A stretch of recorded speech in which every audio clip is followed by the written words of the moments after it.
Hello my dear beautiful bastards and welcome to Starpoint Gemini Warlords. This is a sequel to Starpoint Gemini 2 made by Little Green Man Games, one of very rare Croatian game developers. Warlords is a space RPG that puts you in charge of a ship and a large station that you can upgrade over time. The station can be used to do research, build ships, assemble fleets, upgrade and buy new ships, and more. At the start of the game you get introduced to the story, but since the campaign is still not fully implemented, you quickly get switched into Conquest Mode, a huge sandbox world where you can lose yourself in space for many hours. Your first ship can be compared to the Yugo car. It is small, weak, and can break down pretty quickly, but it does its job. You'll be doing jobs and salvage missions for many hours until you're able to afford a new ship. The missions are fairly simple. You either need to hunt someone down and destroy them, escort friendly ships, salvage wreckages, or repair various space vessels. The money you earn from jobs gives you the ability to upgrade parts of your ship and buy new weapons. Each part of the ship has a lot of different types of upgrades, so you have the choice of making specific areas of your ship stronger or simply upgrading all of them equally. Given the size of the game world, traveling can take a while, so you'll probably find yourself waiting for your ship to reach the destination. It is possible to speed the travel up using boosters and teleportation items, but look at this shit. It is beautiful.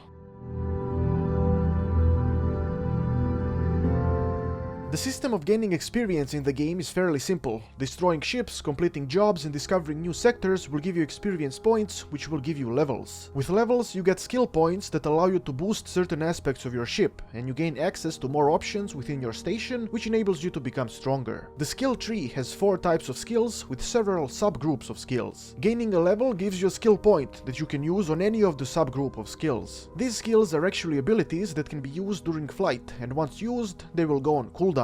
The grid next to the skills is reserved for ship items. I also mentioned sectors. The map is divided into sectors that are conquerable. Expanding your border by conquering sectors is the best way of becoming stronger and getting access to various resources, but since you'll need to destroy massive garrisons, it will take a while to even be able to attempt that. The combat is easy to understand. Your first ship will have lasers and all you need to do is point and shoot. The game offers the fire at will option as well, so you don't need to spend time aiming at the enemy ships if you wish so. The thing that matters most during combat is the power allocation that can be adjusted on the left side of the interface. You're able to allocate power for movement, weapons, and shields. Balancing the allocation during combat can affect the outcome of the battle, as well as the proper usage of the skills and items that you have. Things get hectic once you get stronger ships, such as this battleship. It takes a lot of hours of game time to be able to get such a ship, but once you have it, attacking fleets of enemy ships should be quite fun and chaotic. When in battle, you can lock onto specific enemy ships, but if you use fire at will, it will be useless since the ship will automatically shoot at whatever it wants. Aiming can get slightly confusing if there's a lot of ships flying around, but as long as you use the locked camera, you should be able to murder the enemy very efficiently. My impressions from playing a couple of hours are mostly positive. I like space and all games about space, and being in charge of a space station and commanding a spaceship like you do in Starpoint Gemini Warlords is very enjoyable. The game is still about 50% complete, which means that while the game world is large and there's plenty of content, the developers still need to add double the content, which means many more upgrades, jobs, and ships. That being said, my only negative remark about the current game would be the sheer size of the world compared to the content.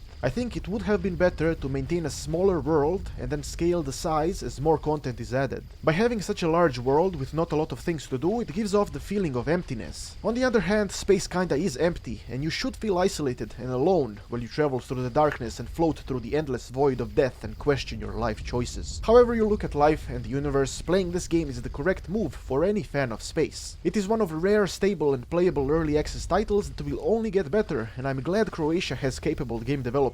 There may be hope for us after all. Thanks to the Steam Summer Sale, you're able to get the game at a discount, so if you're interested in it, make sure to check out the link in the description. Thanks for watching, and remember, in space, nobody can hear you scream. I have been Petard, your glorious lord, and may the blessings of Petardia eternally touch your butt.